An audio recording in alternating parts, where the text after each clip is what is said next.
Tu te rappelles tes notes rapidement? 18 à la Géopo ESCP, 18 en philo, 17 en anglais, 17,2 en allemand. Ton ChatGPT doit faire la prépa en même temps que toi. Qu'en quelque sorte, l'IA devienne un prof particulier, dispo 7 jours sur 7, 24 heures sur 24, dans toutes les matières. Grosso modo, en ce qui concerne les attendus, la méthodologie, etc., le travail des profs ne peut pas être remplacé. Donc j'ai complètement lâché les 2 langues pendant la 2e année de prépa. Complètement, c'est quoi? C'est 0 heure par semaine? 0 heures par semaine, et je faisais de la géopo en cours de vent. Si en novembre, on avait demandé aux 40 élèves de la classe qui va majorer HEC cette année et il est parmi vous, ils auraient peut-être pas mis une pièce sur toi, quoi. Non, je pense pas. Ok. Les résultats sont là. Ah ouais? Ouais. Ok, alors ça c'est de l'happening comme on en fait pas souvent dans les paroles de prépa. Vamos. Je suis comment jouer aux As. Ouais.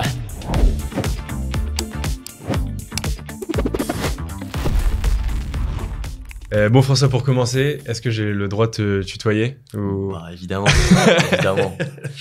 Non, je plaisante, mais en tout cas, bon, merci beaucoup de venir jusqu'à nous. En plus, aujourd'hui, c'est les résultats d'admission, donc je sais même pas, enfin, ça va tomber super bientôt. Ah, c'est ça mon souffle, ouais. Ouais, c'est ça. Donc bon, on croise les doigts, mais après, ça devrait aller, puisque effectivement, tu as eu la chance, je sais pas si c'est le terme exact, mais en tout cas, de terminer premier aux écrits d'HEC. Et super contente de te recevoir, déjà pour savoir un petit peu ton parcours, et puis aussi parce que tu as adopté des méthodes de travail qui sont assez particulières, atypiques, et je pense que ce sera super intéressant de revenir dessus, surtout que cet épisode, il sera sans doute consommé aussi par beaucoup de lycéens qui sont un peu dans l'antichambre de la prépa, et forcément, ça risque d'être intéressant pour eux. Je te laisse te présenter, déjà. Salut Dimitri, merci beaucoup pour l'invitation, je suis très content d'être là. Donc moi c'est François, j'ai 19 ans, je viens de finir mes 2 années de prépa. J'étais au lycée Saint-Louis en maths pro HGG. Ok. Voilà. Parfait, ça c'est ta vie, ton œuvre. Est-ce que tu peux nous... Alors, évidemment, d'habitude, je fais un peu dans l'ordre chronologique, mais tu sais quoi, j'ai envie de commencer peut-être par la question que tout le monde se pose. Qu'est-ce que tu as ressenti quand tu as ouvert, je sais plus quand c'était en juin, en juin, les résultats d'admissibilité, et que tu as vu vraiment ce chiffre 1, tu vois, genre d'habitude, tu fais des top 1 sur Fortnite, et là, tu fais un top 1 HEC. Qu'est-ce que tu as ressenti? Est-ce que tu t'y attendais ou pas? Je m'y attendais vraiment pas. Ça a été une grosse surprise pour tout le monde, mais pour moi encore plus, je pense. Donc, en voyant ce 1, état de choc, en fait, on m'a même envoyé avant même que je ne le découvre par moi-même. Donc, j'ai d'abord cru au montage. Je me suis dit, bon, ça y est, ils m'ont fait une blague. Ok. Et après, quoi, des potes de ta prépa? Ouais, des potes de ma prépa. Okay. Ouais. Et franchement, très dur de réaliser, quoi. Sur le moment, je pense que ça m'a pris bien 1 jour pour pouvoir processer ce truc, etc. Mais ouais, donc très grosse surprise, quoi. Voilà. Ok. Donc, résultat d'admissibilité, c'était déjà une bonne surprise ou tu savais que ça allait le faire? Alors, on va dire que je m'attendais à une admissibilité, mais pas du tout aussi bonne. Moi, je tablais sur un top 400, top 500, quelque chose comme ça. Ok. Et donc, quelques jours plus tard, du coup, tu as eu tes notes de la BCE. Et là, t'as compris est-ce que t'es juste que tu as été bon partout? Est-ce que tu as vraiment surperf sur quelques notes? Qu'est-ce qui a fait la différence? Je dirais que c'était surtout de la polyvalence, parce que pour les notes HEC, j'ai pas eu en dessous de 17. Donc forcément, ça m'a mis très bien. 17 et 20 à toutes les épreuves. Entre 17 et 20 à toutes les épreuves. Exactement, ouais. Ok. Ouais. Et ensuite, il y a eu quelques bonnes surprises, mais globalement, je dirais que c'est plutôt de la polyvalence avec de très bonnes notes partout. Ok. Et tu te rappelles tes notes rapidement? Ouais, donc à HEC, double 20 en maths. Ensuite, 18 à la Géopo ESCP, 18 en philo, 17 en anglais, 17,2 en allemand et 17 à la synthèse. Ok, ouais, c'est ça, ouais, donc c'est clinique, quoi. Ça te fait une moyenne de combien? Surtout qu'en plus, les notes sont plus coefficientées en maths, donc... 18,35 et avec le point bonus, 19,35. Ok. Les résultats sont là. Ah ouais? Ouais. Ok. Putain. Bon, coupure de... Enfin non, vas-y, coupe pas, t'inquiète, c'est pas grave, on va les découvrir en direct. On est en train de parler de tes notes de tes écrits. Alors ça, c'est de l'happening comme on en fait pas souvent dans les paroles de prépa. 73, franchement, ça va. Ok. On a assuré. Ok, alléluia. Vamos. Je suis comment jouer aux As. Ouais, je suis content là. Ok. Ça régale. Putain, c'est un refus d'intégrer. T'as pas tes notes encore par contre? Non, j'ai pas eu notes encore. Ils disent demain matin. Ok. Ouais. Mais ça veut dire, alors du coup, t'as pas surperf de ouf par rapport aux écrits. Non. Mais comme les oraux sont plus coefficientés que les écrits, ça veut dire quand même que t'as eu des notes très solides à l'oral, probablement. Sans doute, ouais, sans doute. Okay. Bon, ça méritera d'être creusé. On fera un petit edit à la vidéo. Attends, Violette, tu veux qu'on te rende ton ordinateur, non? Merci. Ouais, je suis refait là. Yes. Ouais, j'avoue, Violette, elle est HEC en plus, tu la verras. Mais donc, ouais, ça veut dire que t'as quand même tapé des vraies notes aussi à l'oral, quoi. On verra, on fera un petit edit, comme je disais, avec du coup tes notes de l'oral. Puisqu'on a eu tes notes de l'écrit, au moins c'est bien, ça élude le sujet pour la suite. Mais ok, bah bravo, ouais. Merci beaucoup. Hein. C'est rare qu'en plein podcast, je dise à quelqu'un bravo pour ton intégration à HEC, mais comme quoi, tout est possible. Donc, je reviens aux questions. Je voulais te demander, du coup, comment t'as vécu tes euros? Bah, justement, ça fera la transition avec ce qu'on vient de vivre. C'est super dur de se motiver quand tu sais quasiment qu'en fait tu vas être admis, non? C'était assez dur, d'autant qu'en fait je savais dès la deuxième année que j'allais avoir du mal à me remettre dans un esprit un peu guerrier, etc. pour les oraux. Ce que je me disais pour me motiver, c'était qu'il fallait que je défende le titre. Après, évidemment, il y avait de la pression en moi. Et parfois, la pression peut jouer un rôle assez bénéfique, avec une sorte de stress positif, une bonne adrénaline, quoi. Après, bon, je me suis motivé en me disant que dans tous les cas, fallait travailler sérieusement, que c'était HEC, que les oraux c'était très dur. Et en plus de ça, je voulais finir la prépa vraiment en étant à mon apogée au niveau des connaissances en tout cas et de la culture G. Donc je me suis déterré, j'ai fait de la géopo, un peu de CG, quoi, pour bien réviser les oraux. Oui, de toute façon, la majorité de la préparation, elle se situe en amont des résultats d'admissibilité. Oui. Donc jusqu'au je sais plus quel jour, mais tu savais pas en fait que tu allais finir top 1 et que du coup a priori les oraux seraient plus une formalité. Et les oraux en tant que tels, est-ce que les gens t'avaient estampillé comme le major d'HEC ou t'as réussi à passer un peu incognito? Moi, je ne le disais pas aux gens spontanément. En revanche, donc on avait des admisseuses qui étaient à Saint-Louis et qui l'avaient dit aux admisseurs. Donc bon, les admisseurs savaient que j'étais major, des écrits. En revanche, au niveau des admissibles, non, je pense pas. Ok, c'est passé comme lettre à la poste. Ouais, très bien. T'as fait quelle session? 2. Ok, ouais, ça va, t'as eu le temps de processer un peu la chose. Ok, donc ouais, tu l'as dit, t'étais à Saint-Louis justement. Je pense que c'est peut-être le plus intéressant aussi, une fois qu'on a dit que t'es major, c'est la manière dont t'as vécu ta prépa, parce que je pense que ça a été assez atypique et que ça peut être très éclairant pour beaucoup d'étudiants.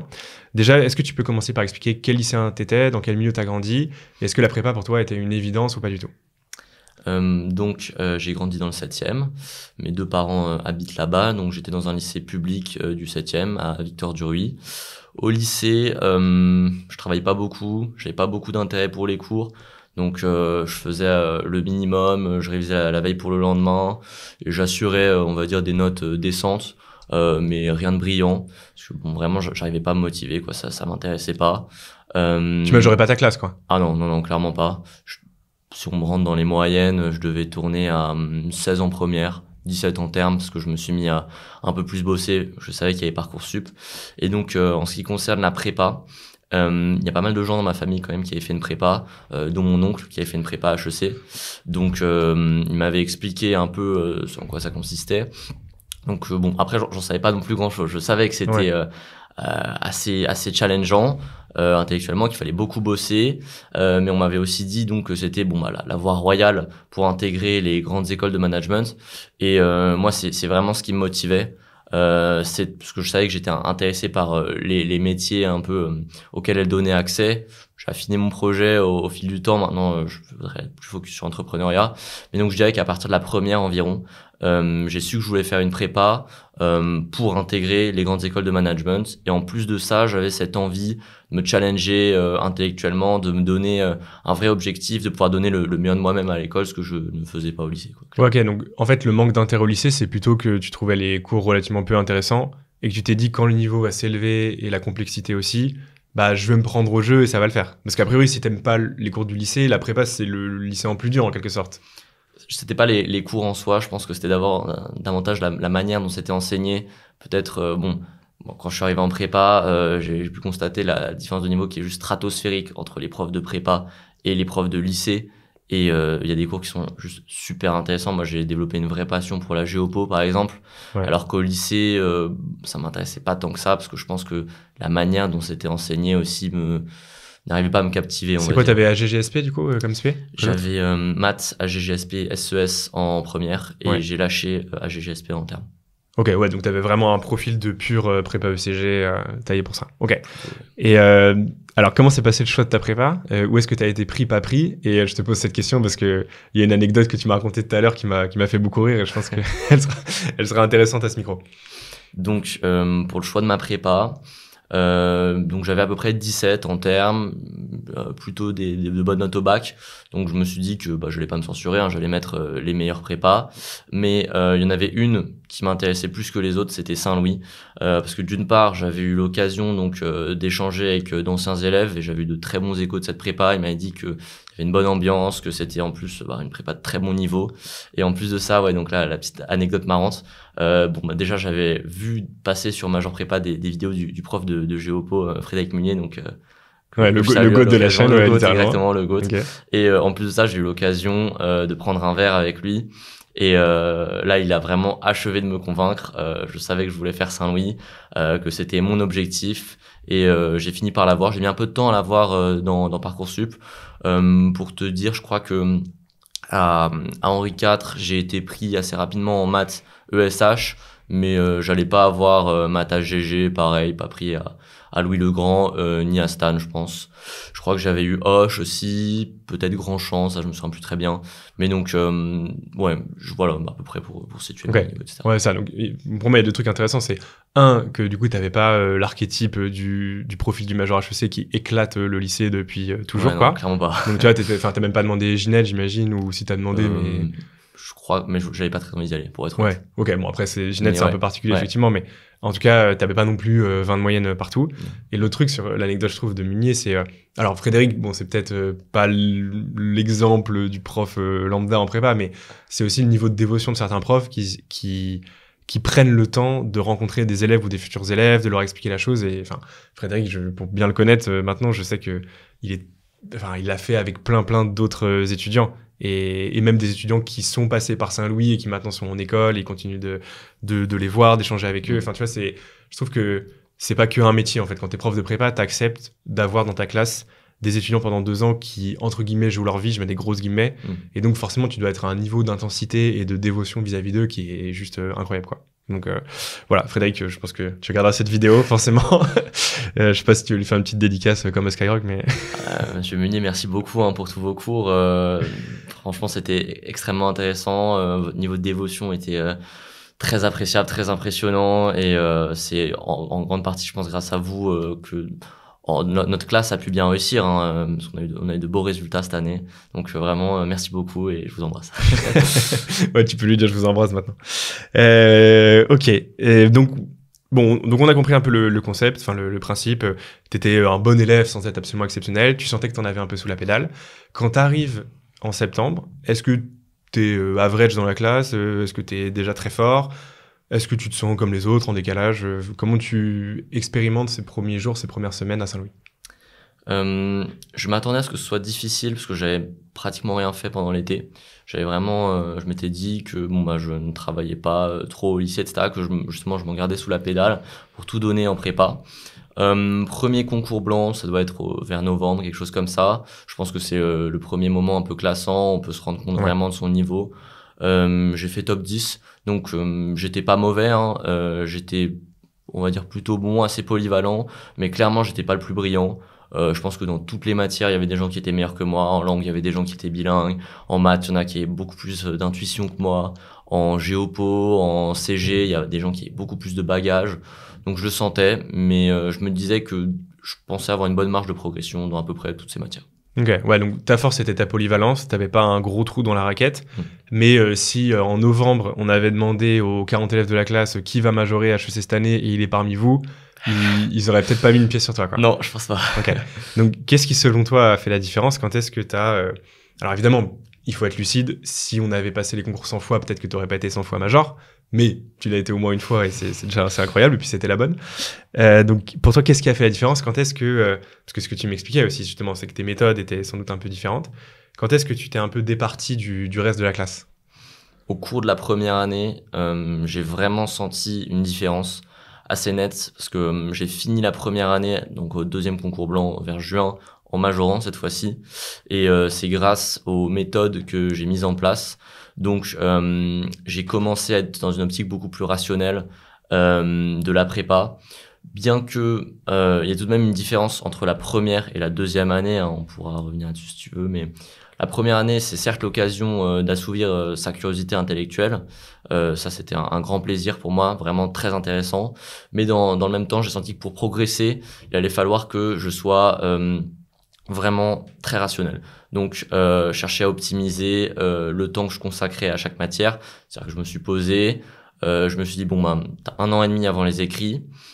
Quels sont tes points forts, quelles sont tes faiblesses comparativement au reste de la classe, quelle feuille de route est-ce que tu peux essayer d'adopter pour arriver donc le jour J, le jour des écrits, à être le meilleur dans chaque matière et à réfléchir au temps que je consacrais, que j'allais allouer un peu à chaque matière. Donc en première année, j'ai pas mal progressé en langue et en maths. Je dirais que c'est les matières où j'ai fait le plus de progrès.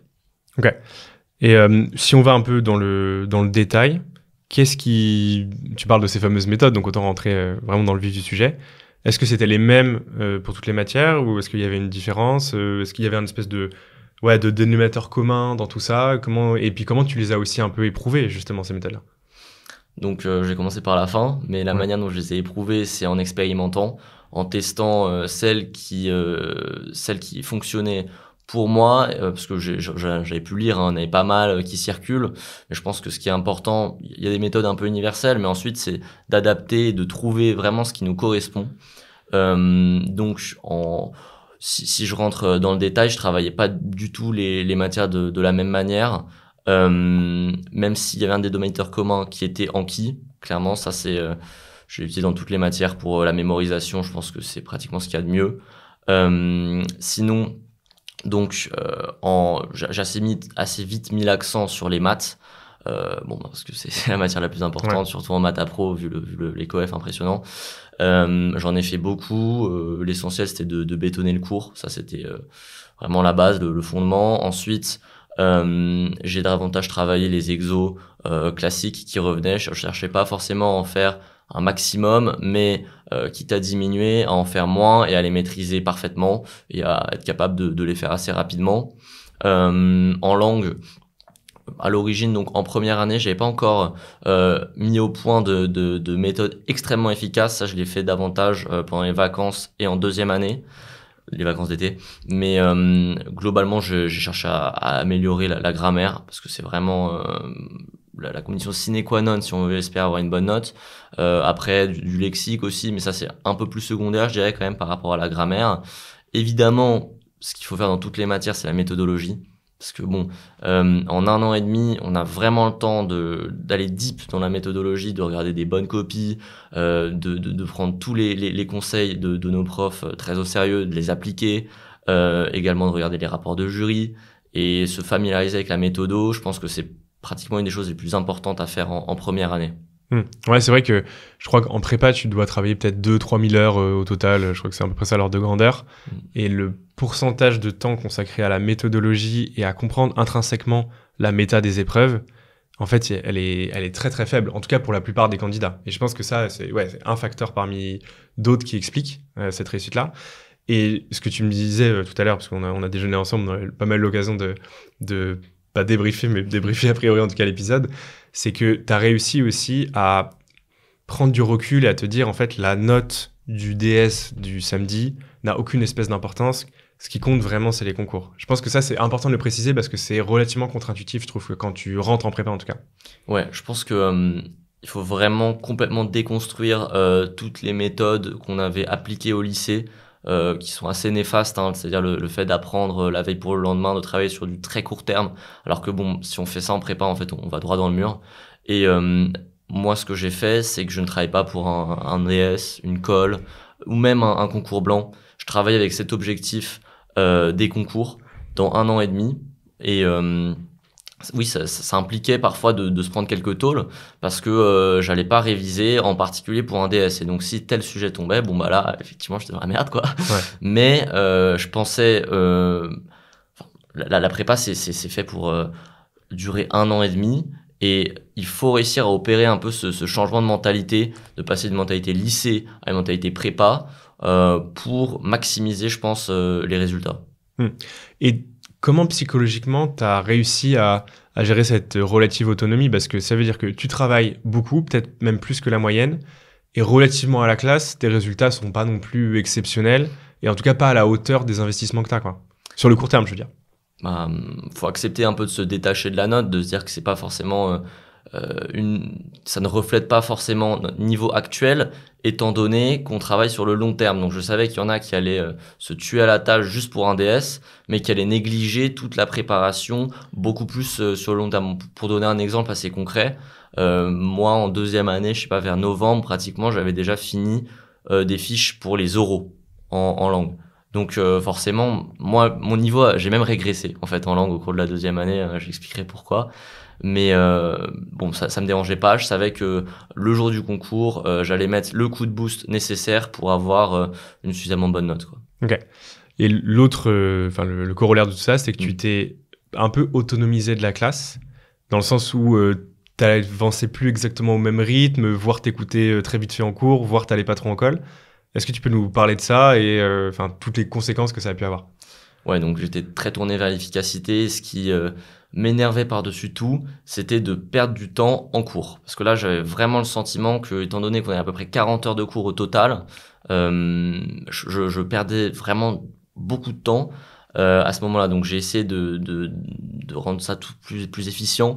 En colle, parfois, on nous proposait des choses un peu délirantes, c'est-à-dire de lire un livre très long et ensuite de faire une colle uniquement sur ce livre, ce qui représente, je sais pas, peut-être 20 heures de travail, alors qu'en soi, en le faisant résumer par ChatGPT, en lisant des analyses, etc., on peut boucler le même travail en 1 heure. Donc si on ne pouvait pas le faire, bon, bah, j'ai séché des colles comme ça, ou en tout cas les colles qui ne correspondaient pas aux épreuves des concours. Parce que là, je trouvais qu'il y avait quand même pas beaucoup de sens à ne pas s'entraîner en fait pour les conditions du jour J. En ce qui concerne l'autonomie, oui, effectivement. Donc, par exemple, en géopo, j'ai cherché à avoir de l'avance sur le programme. Ce que je faisais, c'est que je fichais mes cours de géopo pratiquement dans chaque matière en cours. C'était assez chronophage en fait de ficher, ça prenait pas mal de temps, même si j'avais développé quelques strats pour aller plus vite, notamment avec ChatGPT. Et en géopo, donc j'avais, je sais pas, déjà à peu près une ou 2 semaines d'avance sur le programme.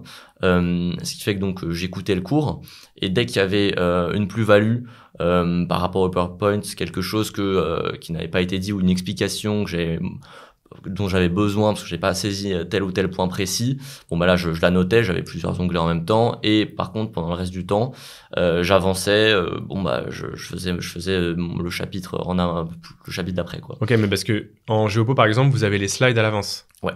Donc tu fichais les cours de Frédéric, enfin les slides de Frédéric et du coup t'écoutais pas son cours ou juste d'une oreille et quand il y avait un truc vraiment intéressant machin tu le marquais, mais t'avais de l'avance parce qu'il vous avait déjà donné, je sais pas, il faisait l'Europe, t'avais déjà le chapitre sur l'Afrique et t'étais en train de bosser dessus, quoi. À peu près, ouais, c'est ça. Okay. Après, je dirais pas que j'écoutais d'une oreille, mais j'arrivais à afficher tout en étant relativement concentré sur le cours et en pouvant vraiment distinguer ce qui allait m'apporter quelque chose que je n'avais pas forcément saisi avant. Ok. Ouais, c'est ça, parce que c'est un peu le piège de ces matières-là. Et moi, je pense que je suis totalement tombé dedans. C'est que c'est passionnant. Et donc, en fait, t'as envie de « Ah, mais attends, il y a ça, mais alors du coup, qu'est-ce que ça implique? Ah, mais est-ce que je pourrais pas aller plus loin, etc. » Et tu finis par emmagasiner une quantité de connaissances, alors que in fine, tu vas en recracher 20, une vingtaine, une par paragraphe, on va dire, même pas pendant tes dissertations, quoi. Donc en fait, il faut être beaucoup plus méthodique de ce point de vue-là. Moi, c'est vraiment ce que j'ai compris. Et surtout, moi, je l'ai vu quand j'ai constaté, à la fin de la deuxième année, l'écart abyssal entre mes notes en colle, où l'école, il y a plus, je pense, une notion d'érudition, et mes notes en DS où en fait j'avais pas bien compris la dissertation et surtout j'avais pas utilisé efficacement ces connaissances pour les transformer en exemples vraiment pertinents pour la disserte. Je trouve que c'est totalement l'écueil que j'ai commis et que t'as visiblement pas commis, quoi. Mais du coup hyper concrètement, par exemple pour la géopo, je pense que c'est à peu près la même chose en CG, en ESH pour les matières à dissertation.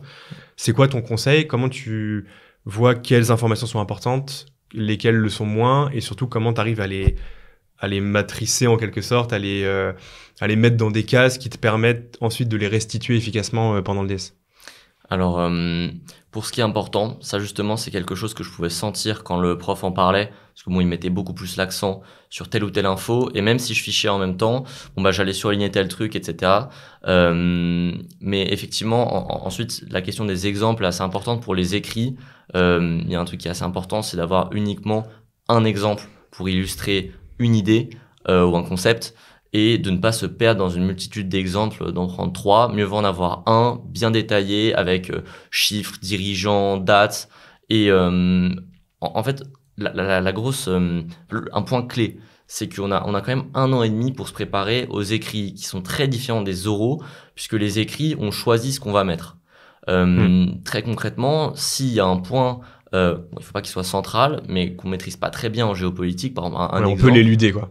soit on l'élude, soit carrément on n'en parle pas et on met autre chose. Ouais. En langue, s'il y a une structure qu'on sait pas employer, personne ne va nous forcer à la mettre, personne ne va nous cuisiner sur tel ou tel point de civi qu'on maîtrise pas, et donc on va vraiment pouvoir optimiser et chercher à presque avoir des idées, des exemples, et déjà se dire bon bah je vais recracher cet exemple avec cette idée. Et en préparant ça, donc on est beaucoup plus efficace. Après, c'est moins vrai pour les oraux. Donc ça, ok, je comprends bien. Ça, c'est la théorie. Et du coup, d'un point de vue pratique, comment tu arrives à structurer tout ça et à faire en sorte de l'emmagasiner au mieux? J'ai l'impression qu'il y avait vraiment 2 mots d'ordre, en fait, enfin 2 outils qui ont été décisifs. C'est Anki d'une part et ChatGPT d'autre part. Donc c'est peut-être une partie de la réponse, mais voilà, enfin je te laisse du coup nous expliquer comment tu faisais toi. Donc en ce qui concerne la mémorisation, Anki, c'est vraiment génial parce que pour apprendre des dates, des chiffres, des faits précis, des dirigeants, ça va être très compliqué. Même on aura beau relire le cours autant de fois qu'on veut, ça risque de pas rentrer facilement et c'est beaucoup trop chronophage de passer son temps à lire le cours. Ce qui fait qu'en faisant des flashcards, ça va être le truc est quand même modélisé sur l'évolution de notre mémoire. Et donc c'est très optimal. Et moi j'utilisais dans toutes les matières. Je faisais tout mon lexique, les expressions que je voulais réutiliser en langue. En maths, on met un screenshot et ça nous fait la flashcard aussi. En géopo, là c'est aussi assez simple d'usage. Et même en philo, en CG, c'était vraiment utile. Ok, donc tu utilisais en fait toutes les matières sans exception finalement, à part la synthèse. Ouais, c'est ça. Ok. D'accord, donc chaque usage, y compris les maths, parce que c'est un peu un débat. Je sais que Mathieu, le major de l'année dernière, en tout cas le vice-major, je crois, parce qu'il a fini premier écrit, deuxième oral, enfin bon, dans ces eaux-là en tout cas. Lui, ce qu'il disait, c'est que Anki, ça a vraiment été décisif. Et en même temps, il est rentré il y a 1 an à une époque où ChatGPT était peut-être pas aussi puissant que toi, ce que tu as pu expérimenter en 2e année. Mais lui, c'était un peu la limite. Il disait les maths, peut-être à petite dose. Toi, même pour les maths, Anki a été vraiment décisif. Pour moi, c'est complémentaire. Le socle, c'est l'apprentissage du cours vraiment avec notre livret, quoi.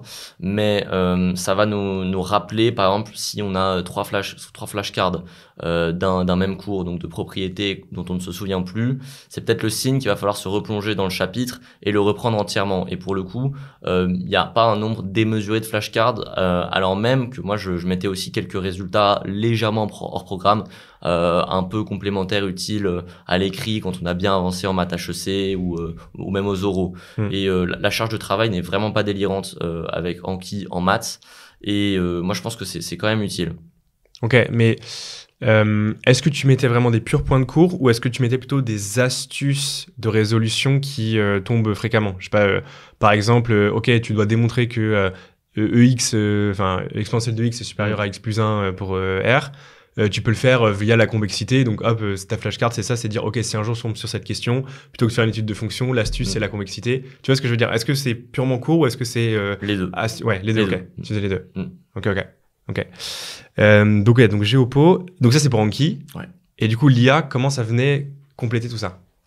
Donc, j'ai vu assez vite que l'IA se développait à une vitesse juste extrêmement rapide, avec des progrès très sensibles. Donc quand j'ai commencé à utiliser, c'était pas encore exceptionnel. En tout début de première année, il pouvait encore se tromper, etc. Mais bon, en l'espace de quelques mois, ça se perfectionnait, mais c'était vraiment sensible. C'était très très manifeste.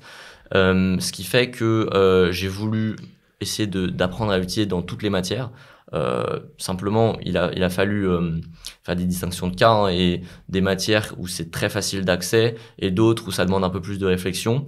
Mais globalement, pour moi, ce qui est assez important, c'est d'être très précis dans les prompts et dans ce qu'on va dire à l'IA pour personnaliser l'expérience.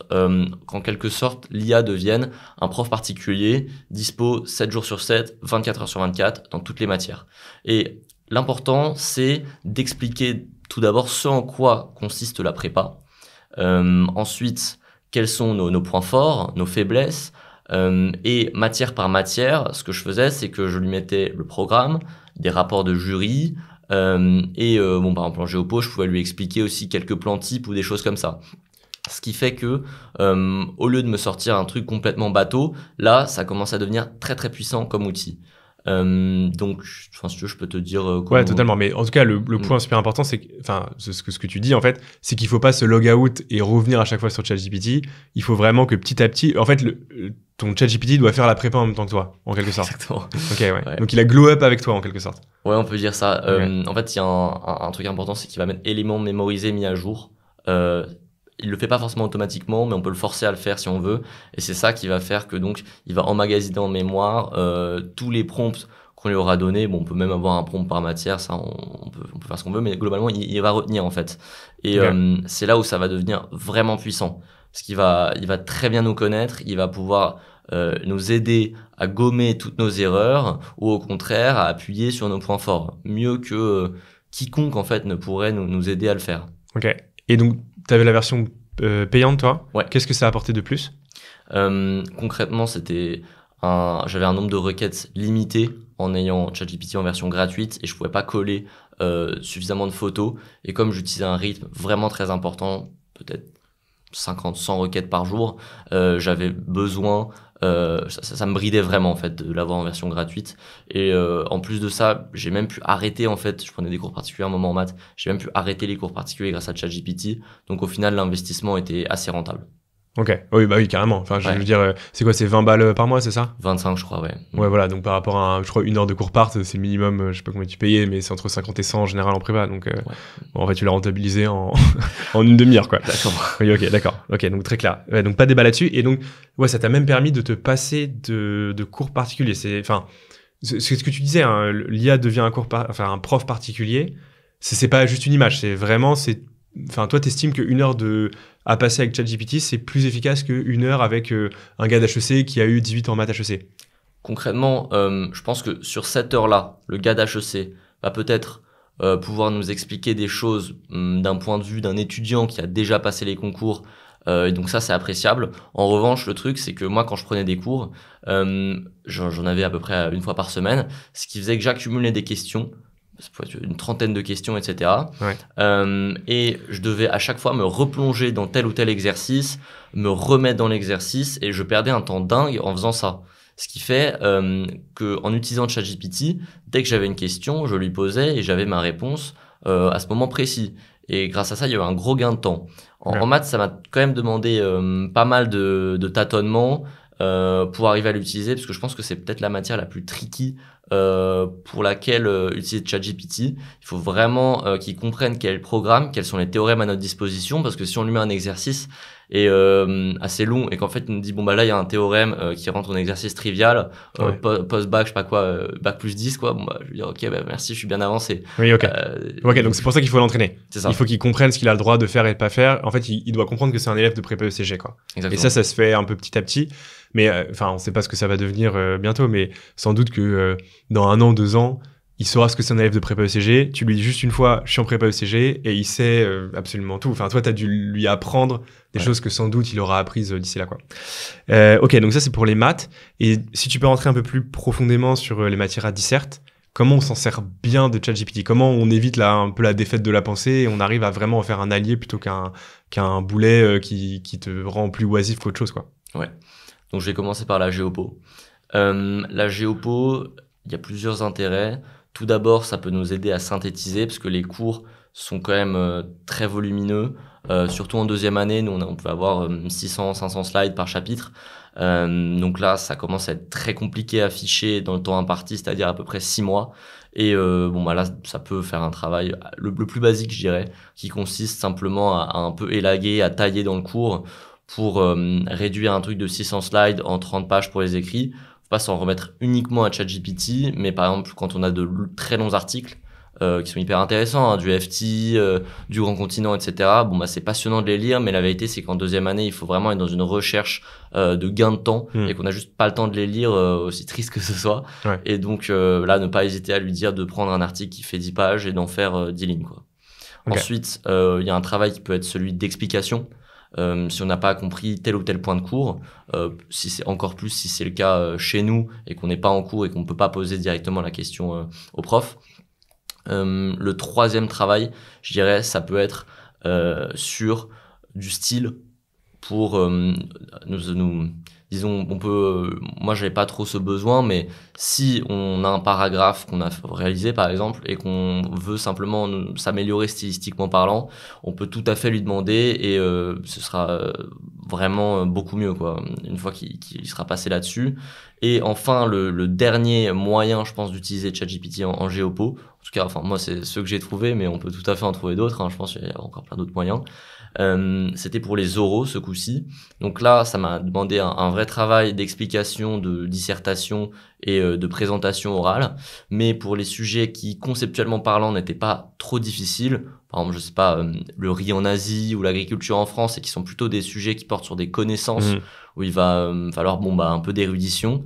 Si on n'a pas de corrigé sur un sujet niche mais qui nous fait peur et qui est davantage porté sur les connaissances, là on peut tout à fait, une fois qu'on a bien expliqué à ChatGPT ce en quoi consistait la disserte, lui demander de nous faire la dissertation et ce sera vraiment de très bonne qualité. Il y a peut-être juste la problématique qui va être un peu trop scolaire, mais franchement c'est du détail. Ouais, sur l'érudition par contre il saura te carrer, quoi. Même sur les sujets un peu niche, ouais, bien évidemment, quoi. Donc le lait en Inde, tous ces trucs qui je crois tombent un peu moins d'ailleurs maintenant aux euros d'HEC, mais qui faisaient bien peur à l'époque. Ok pour les matières à disserte.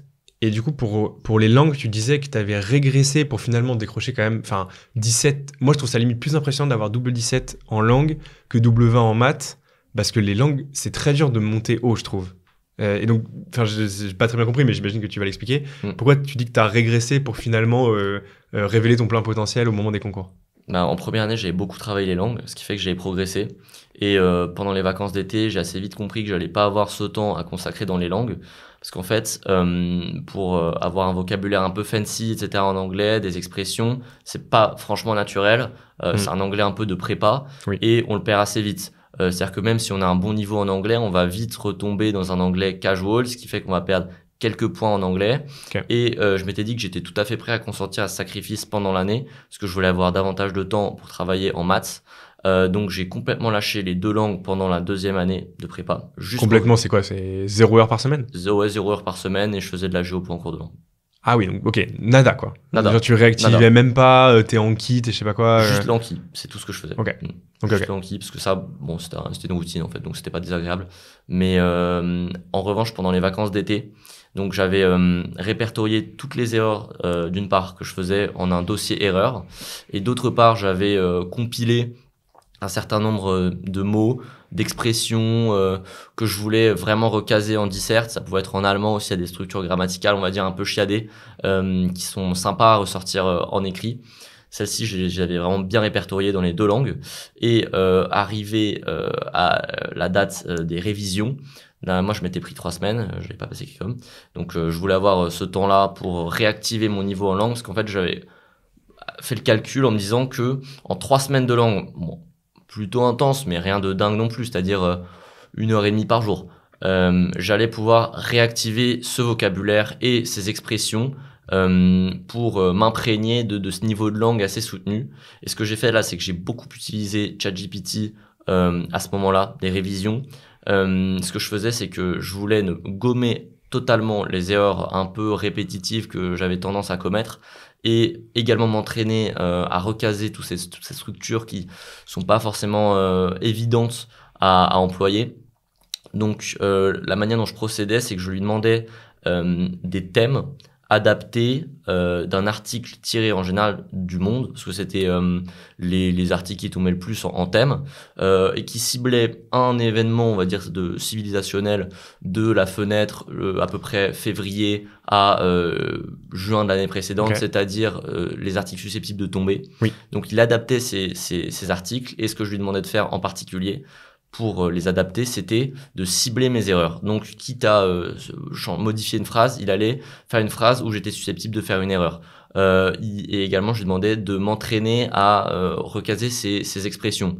Donc, de tourner les phrases de manière à ce que je sois susceptible de pouvoir employer ces fameuses expressions que je voulais réutiliser, quitte à un tout petit peu détourner le texte d'origine, ce qui m'a permis de vraiment progresser de manière très sensible en langue et de mobiliser ces fameuses structures et ce fameux vocabulaire. Ah ouais, mais c'est incroyable. En fait, c'est le futur des annales, quoi. T'as fait des annales du futur, en quelque sorte.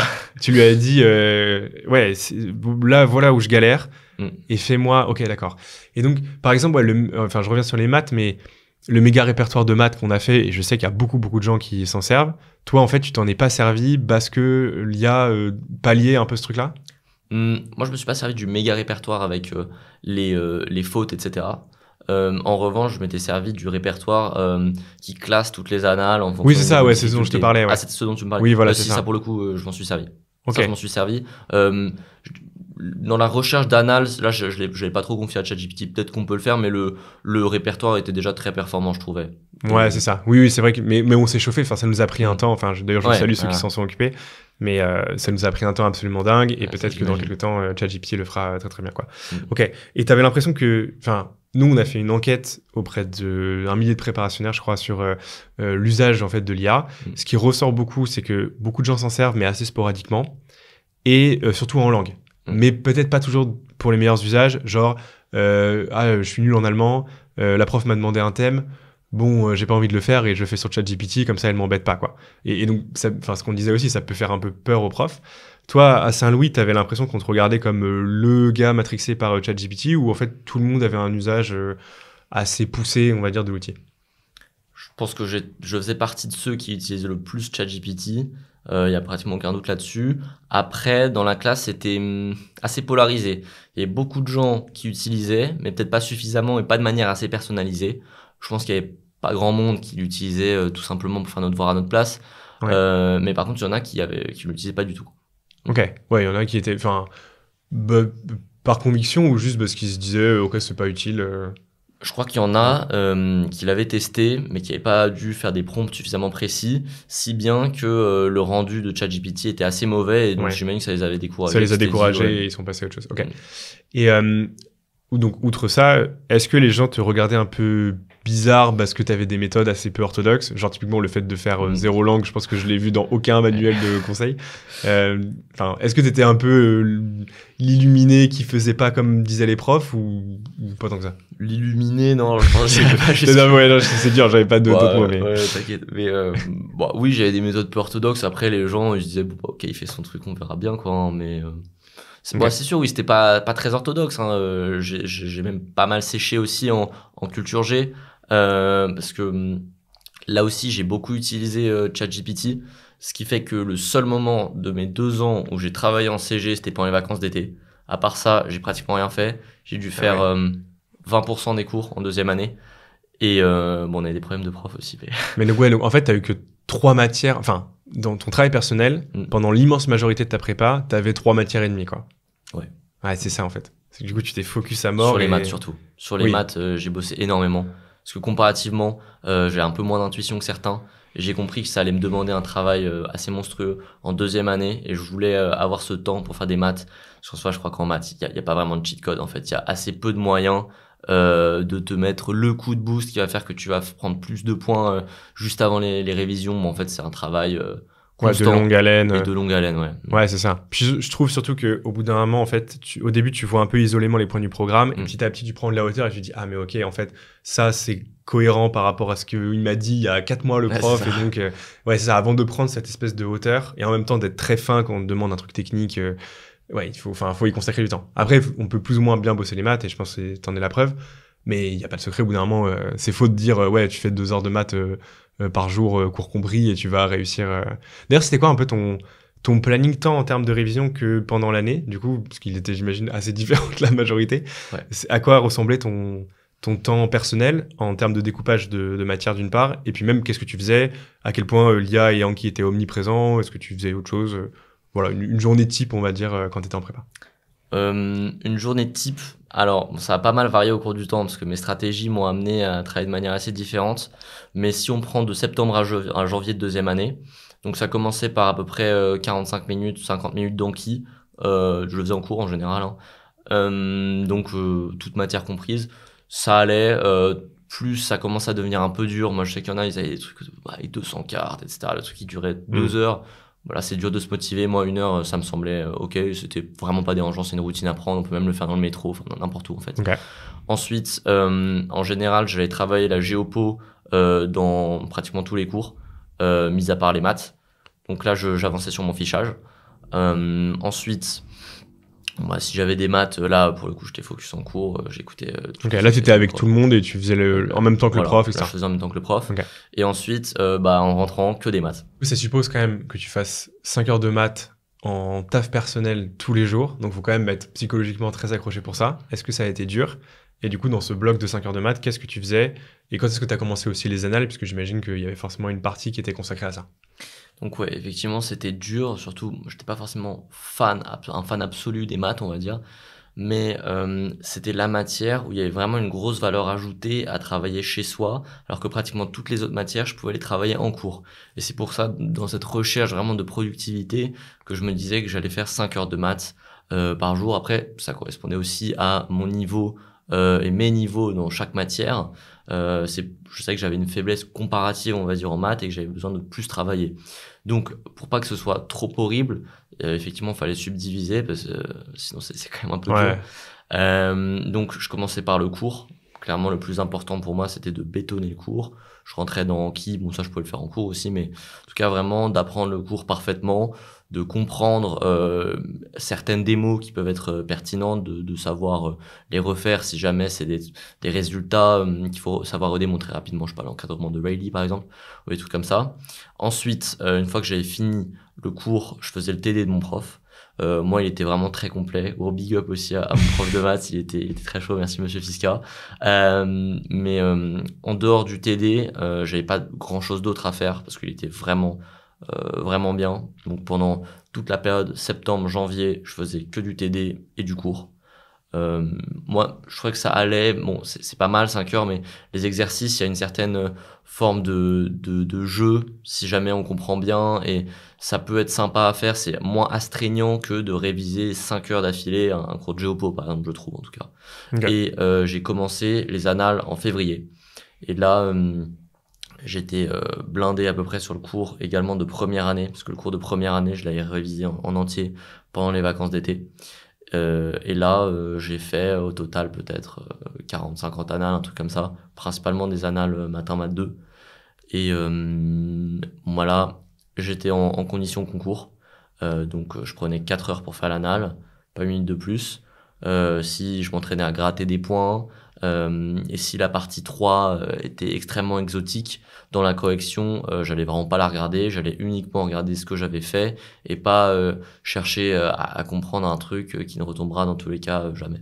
Oui, c'est ça. Et puis, encore une fois, ce qu'il faut rappeler, et ça, il faut bien avoir en tête, c'est que le 20 en maths 1, il se situe entre 40 et 60% du sujet en maths pro.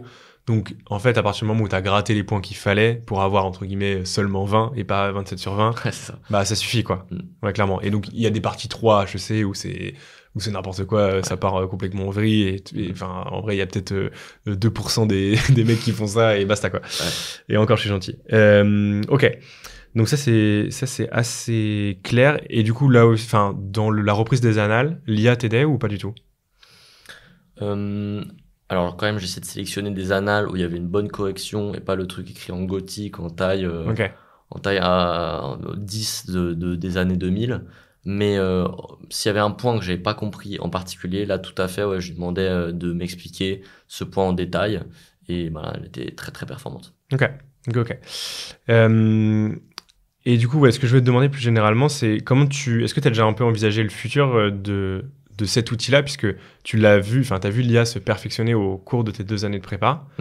Est-ce que tu vois un peu encore des limites qui pourraient être soulevées dans les années à venir et qui fait que l'IA enfin, je parle vraiment strictement dans le point de vue d'un préparationnaire, hein, mais l'IA de 2026, 2027, 2028 peut être encore plus efficiente pour aider les étudiants? Les limites à lever, en un sens, elles concernent les sources. Parce que parfois, étant donné que l'IA va prendre du contenu sur Internet, si elle va sur les mauvaises sources, clairement, on va avoir du mauvais contenu, pas de secret. Même si on peut déjà pallier cette difficulté en lui disant de sourcer et de s'intéresser qu'à certains types de contenus, en précisant par exemple les sources qu'on veut qu'elle utilise. Comme haute limite, il y a les hallucinations, mais qui sont vraiment de plus en plus rares. Mais c'est un danger qu'on peut voir parfois quand on lui demande des citations, par exemple. Bon, bah là, ça pouvait lui arriver d'entendre des voix. Okay. Et en ce qui concerne les erreurs, c'est vraiment de plus en plus rare, même en maths. C'est vraiment choquant. Mais elle peut commencer donc à faire une démonstration, se rendre compte qu'elle va prouver une absurdité, ou que la preuve n'a pas été juste, et modifier en cours de prompt la preuve, et tout recommencer à zéro, ou recommencer à l'étape où ça a chopé. Okay. Et je pense que le futur de l'IA, même si bon, c'est assez dur d'envisager, hein, parce que ça se développe à une vitesse déjà tellement rapide, et ça pourrait être encore plus rapide après, mais concrètement ça pourrait être une sorte de super prof particulier, en tout cas dans le domaine de l'éducation, hein, une sorte de super prof particulier qui ne ferait plus d'erreurs, qui serait très rentable comparé à ce que peuvent coûter des cours avec des profs particuliers, et excellente dans toutes les matières en fait.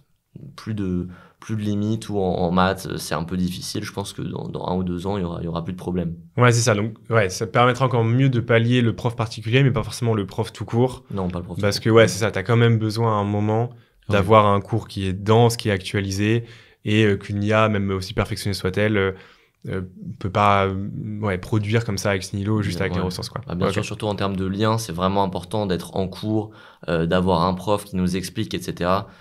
Je pense que là, l'IA en tout cas, j'ai du mal à la concevoir, qu'elle puisse avoir l'expérience d'un prof qui a corrigé autant de copies, qui sait quelles sont les erreurs récurrentes, quels sont vraiment les points sur lesquels il va devoir faire preuve de beaucoup de pédagogie, sur lesquels il va insister. Et grosso modo, en ce qui concerne les attendus, la méthodologie, etc., le travail des profs ne peut pas être remplacé. Je pense que c'est pour le travail personnel que c'est extrêmement utile. Ok. Voilà. On peut faire peut-être un dernier focus. Je t'avais posé la question, mais c'est mon erreur. Je te pose 3 questions en une chaque fois. Mais comment s'est passé, d'une part, tes révisions, d'autre part, tes concours? Donc, qu'est-ce que tu as fait vraiment pendant les 2 semaines où tu es totalement lâché dans la nature? Je crois que c'est 2 semaines ou 3 semaines pour vous, en tout cas. En révision? Ouais, en révision pure. Moi, c'était 3 semaines et demie. Oui, parce que tu n'as pas fait écrit comme. Ouais. Ok, donc bon, on va dire que ça dépend de ce que tu as pu faire. Sinon 2 semaines et demie, 3 semaines. Quoi. Et est-ce que, donc, tu vas sans doute me dire oui, mais est-ce que rétrospectivement, tu penses que c'était une bonne chose de boycotter Écricom? Et comment tu as vécu du coup tes concours? Est-ce que tu as senti quand même que y avait un truc, tu t'es pas trop mal débrouillé, quoi? Est-ce que tu arrivais à le percevoir? Donc commençons par les révisions, un peu comme ça au moins c'est... on va commencer par les révisions. Donc j'avais fait exprès de me dégager du temps, parce qu'avec mes stratégies, j'avais besoin de pas mal de temps, par exemple pour apprendre les trucs en langue, et également des paragraphes en CG, même si j'avais commencé à le faire. En plus de ça, je voulais avoir ce temps pour vraiment faire de gros progrès, et tout en me consacrant 3 jours à la fin pour vraiment me reposer ce coup-ci, et essayer de me détendre le plus possible. J'étais parti chez mes grands-parents, hein, que je remercie à cette occasion. Ils se sont bien occupés de moi. T'as pas fait la vaisselle pendant 3 semaines quand même. Et j'étais parti avec un pote aussi. Okay. Donc pendant 3 semaines et demie. En ce qui concerne Écricom, bon, rétrospectivement, ouais, effectivement, je vais dire que je suis content de ne pas l'avoir passé. Après, ça dépend vraiment du profil, etc. S'il y a un besoin de se rassurer, de se tester en conditions réelles, que vous ressentez, bon, n'hésitez pas. Je pense que c'est pas qu'un entraînement en plus, hein, ça dépend complètement du profil. Si on vise HEC et qu'on a un niveau HEC, là, effectivement, on va plus y aller dans une optique d'entraînement, mais ça peut être utile. Après, moi, je ne ressentais pas ce besoin de me tester en conditions réelles, et je jugeais que la fatigue occasionnée et le temps que j'allais perdre en les passant n'était pas rentable, et je préférais travailler chez moi. Après, bon, ça dépend vraiment des profils, c'est une décision qui vous appartient. Hein. Ok, et t'as pas eu besoin de cette espèce de répétition générale avant la BCE, surtout que la BCE c'est vachement contracté ces dernières années, il y a de moins en moins d'épreuves, donc en fait tu joues un peu ta vie sur chaque épreuve. Ouais, ça c'est vrai, je l'ai ressenti. Mine de rien, la journée où j'ai le moins bien réussi, c'était la première, donc j'ai peut-être eu un petit temps de démarrage. Après, rien de grave, il n'y a pas eu de catastrophe non plus, mais c'est sûr qu'il faut être à fond pendant l'épreuve de la BCE. Moi, j'avais un peu cette mentalité de guerrier.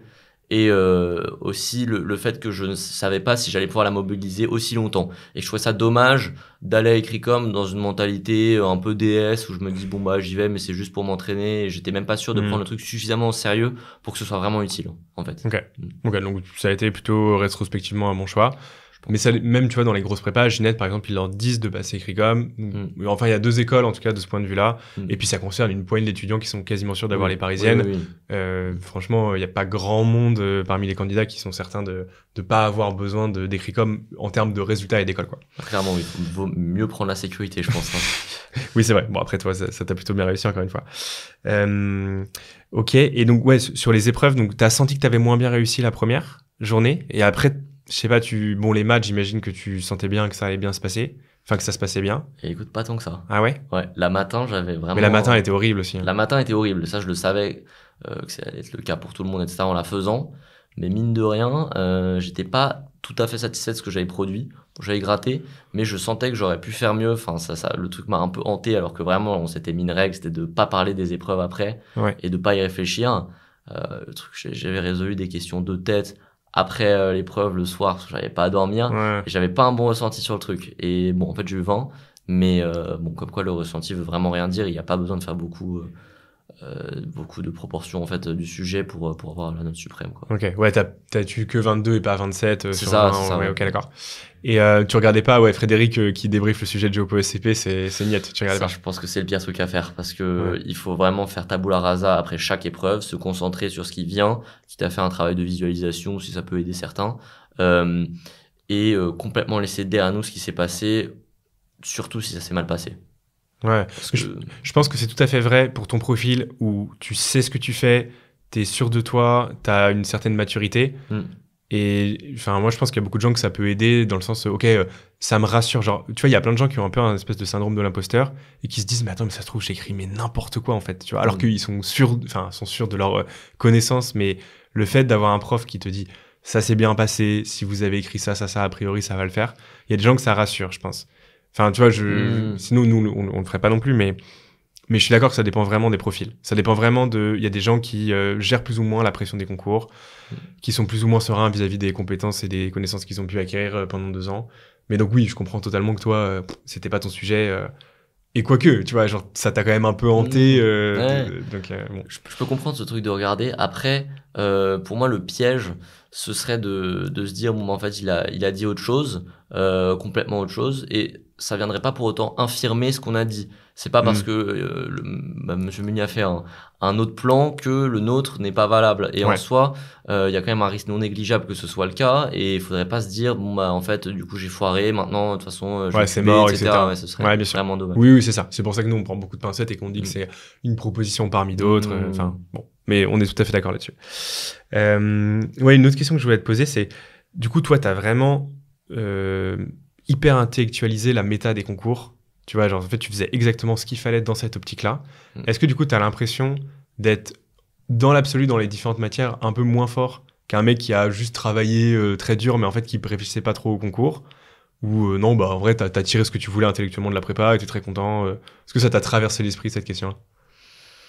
La question m'a traversé l'esprit. Après, moi, j'étais vraiment dans une optique rationnelle, quitte à ne pas creuser un certain point en 2e année en tout cas. Pour moi, il y a une grosse diff entre la première et la 2e année quand même. Mais j'étais ok avec ça. Je me disais que bon bah l'objectif c'était le concours. Si j'étais là, c'était pour ça. Et oui, effectivement, je pense que j'étais moins bon que certaines personnes académiquement, au global, hein, mais que malgré tout, ces stratégies que j'ai pu mettre en place ont fait que le jour J, le jour du concours, bon bah en fait j'ai un peu surperformé aussi je pense, mais j'ai réussi à les dépasser. Et en vrai j'étais ok avec ça. Je considérais pas que c'était de la triche parce qu'en soi comprendre vraiment les attendus en détail, modeler un peu ses stratégies, il y a un intérêt aussi. Ouais, c'est ça, totalement. En fait, c'est plus utile dans la vraie vie de te dire qu'est-ce qu'on attend de moi exactement et voilà la stratégie optimale pour y parvenir, que de savoir par cœur tous les moindres méandres du programme, voire du hors-programme de maths.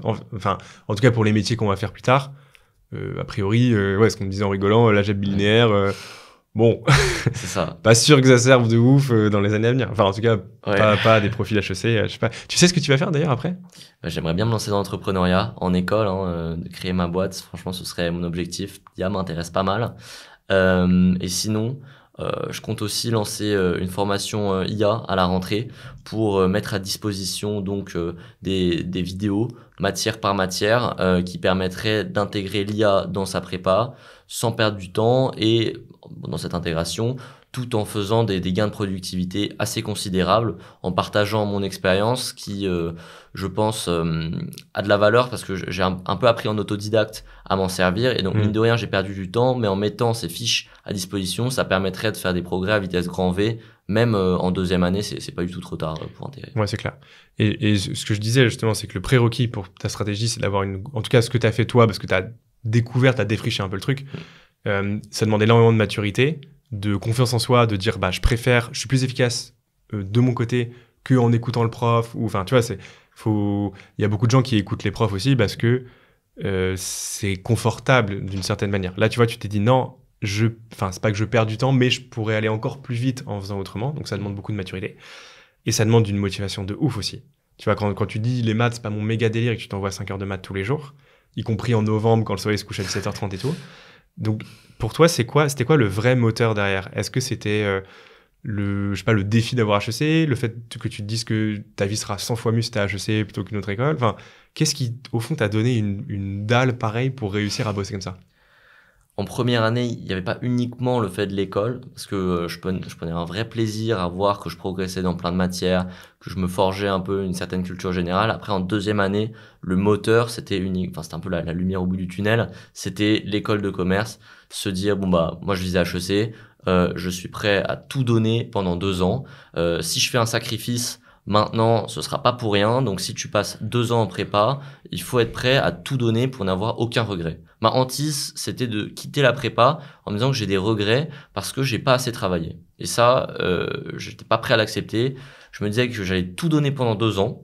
Quelle que soit l'école que j'allais avoir, j'allais y aller. Parce que je considérais que ça correspondait à mon niveau, le jour J. Et pour avoir cette dalle, effectivement, je pense qu'il n'y a pas besoin de parler des opportunités qu'offrent les grandes écoles, mais c'est pas uniquement HEC, jusque dans le top 10, c'est excellent, quoi. Même quand on dézoome un tout petit peu et qu'on reprend au niveau international, les opportunités qu'offrent ces écoles, c'est absolument dingue. Et moi, je voulais vraiment en profiter, quoi. C'est ce qui m'a motivé depuis le lycée pour faire une prépa. Ouais, je comprends. Ouais, c'est vrai que tu dis pas ça en prépa parce que juste t'es hyper matrixé par les concours et quelque part, heureusement, parce que c'est ce qui permet de te donner à fond, mais le top 15 des écoles de commerce post-prépa et sont dans le top 1% des business schools dans le monde. Donc, c'est quand même dingue de juste te dire ça. Ok, c'était à peu près tout ce que je voulais te demander. Peut-être une dernière chose. Qu'est-ce que t'aimerais dire, si tu prends la question comme tu veux, soit un étudiant qui va rentrer en classe préparatoire là d'ici quelques semaines, ou au petit François d'il y a 2 ans qui sortait de son verre avec minuit et qui se disait ouais quand même ça a l'air bien Saint-Louis, je vais d'être ça et tout. Qu'est-ce que t'aimerais lui dire et qu'est-ce que tu changerais ou pas d'ailleurs? Ce que j'aimerais lui dire, je pense, c'est que ça va être dur, clairement, il faut s'y préparer, mais que c'est une très belle expérience, la classe prépa, qu'on prend en maturité, que ça nous inculque des valeurs de résilience, d'organisation, d'anticipation qui sont vraiment rares et qui vont nous apporter énormément, bien plus je pense que ne pourraient le faire d'autres filières moins exigeantes. Et donc mon conseil ce serait de s'accrocher, mais que le résultat en vaut 1000 fois la peine. Je pense que c'est pas mal comme conclusion. Merci beaucoup François. Merci beaucoup.